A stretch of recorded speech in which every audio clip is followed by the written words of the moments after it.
लाडकी बहीण संदर्भात एक महत्त्वाची बातमी. योजनेचा हप्ता जमा व्हायला सुरुवात झालेली आहे. लाडक्या बहिणींच्या खात्यामध्ये 1500 रुपये जमा होत आहेत. केवायसी पूर्ण झालेल्या महिलांनाच हप्ता यायला सुरुवात झाली आहे. महिलांच्या खात्यामध्ये पैसे जमा झाल्यामुळे सध्या आनंदाचं वातावरण आहे. हप्ता मिळालेला नाही त्यांच्यासाठी मोठी घोषणा. महिला व बालविकास मंत्री आदिती तटकरे यांनी जाहीर केले आहे की ज्या पात्र महिलांना तांत्रिक कारणांमुळे जूनचा हप्ता मिळालेला नाही त्यांना त्यांचे रखडलेले हप्ते लवकरच आणि त्वरित खात्यात जमा केले जातील. पण त्यासाठी महिलांना ही कामे त्वरित करावी लागणार आहेत. 1. बँक खात्याला आधार लिंक करणे. तुमचे बँक खाते आधार कार्डशी जोडलेले NPCI मॅपिंग असणे अनिवार्य आहे. 2. बँक केवायसी पूर्ण करणे. बँकेत जाऊन तुमचे केवायसी अपडेट आहे की नाही हे तपासून घ्या. 3. अर्ज तपासणे. नारी शक्ती दूत ॲपवर तुमचा अर्ज मंजूर अप्रूव्ड झाला आहे ना याची खात्री करा. तुम्ही हा व्हिडिओ कोणत्या जिल्ह्यातून पाहत आहात ते खाली कमेंट बॉक्समध्ये नक्की सांगा. तुमच्या जिल्ह्याचा हप्ता जमा होण्यास सुरुवात झाली की आम्ही तुम्हाला पुढील व्हिडिओ किंवा कमेंटद्वारे नक्की माहिती देऊ. माहिती आवडली असल्यास व्हिडिओला लाईक करा आणि चॅनलला सबस्क्राईब करायला विसरू नका. होत्या ई-KYC साधारणपणे महा-DBT पोर्टलवर ज्या ज्या काही स्कीम्स राबवल्या जातात त्या सगळ्यांना ई-KYC ही प्रक्रिया फॉलो केली जात असते. साधारणपणे 91 अशा योजना आहेत ज्याच्यामध्ये ई-KYC हे त्या ठिकाणी रुटीन ही प्रोसिजर आहे आणि तीच लाडकी बहीणमध्ये पण आहे.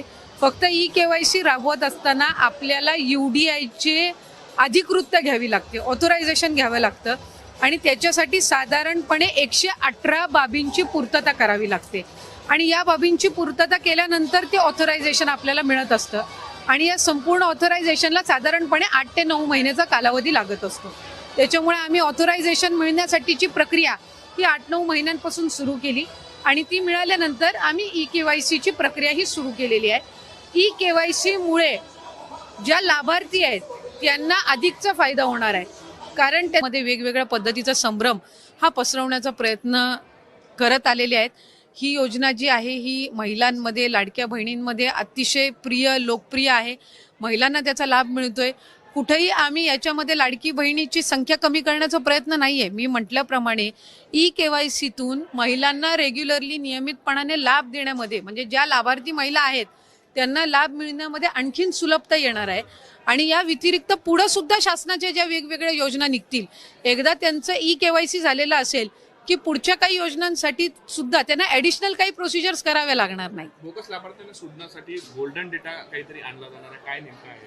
नाही, मी तर हे पहिल्यांदाच ऐकते. खरं तर आम्हाला वेगवेगळ्या विभागांकडनं, आम्ही स्वतःच विभाग म्हणून वेगवेगळ्या विभागांना पत्र दिलेलं आहे की त्यांच्याकडे असणारा जो डेटा आहे तो त्यांनी आमच्या विभागाला द्यावा. जसं डिसेंबर अखेरीस जानेवारी महिन्यामध्ये आम्हाला कृषी विभागाकडून नमो शेतकरीचा डेटा मिळाला, तो आम्ही इंटिग्रेट केला आणि त्यानुसार लाभार्थी जे आहेत त्यांना 500 रुपये लाडकी बहीणमधून आणि 1000 नमो शेतकरीतून मिळतात. परिवहन विभागाकडून आम्हाला डेटा मिळाला. इन्कम टॅक्सचा डेटा आहे किंवा माहिती व तंत्रज्ञानचा डेटा आहे, हा आम्हीच महिला व बालविकास विभागानेच इतर विभागांकडनं मागितलेला आहे. अन्न व नागरी विभागाकडनं, पुरवठा विभागाकडनं आम्हाला पिवळा आणि केशरी रेशन कार्ड धारकांचा डेटा त्या ठिकाणी मिळाला. कारण एक विभाग म्हणून दुसऱ्या विभागाचा डेटा ॲक्सेस हा कधीही नसतो, तो आपल्याला त्यांच्याकडनं विनंती करून मागवावा लागत असतो आणि त्यानुसार आपल्याला तो इंटिग्रेट करावा लागतो. त्यामुळे त्यानुसार ही संबंध प्रक्रिया ही सुरू आहे. मला आपल्या माध्यमातून आणखीन एक गोष्ट लाडक्या बहिणींच्या आणि राज्याच्या जनतेच्या समोर पण आणायची आहे. लाडकी बहीण योजना आणायच्या आधी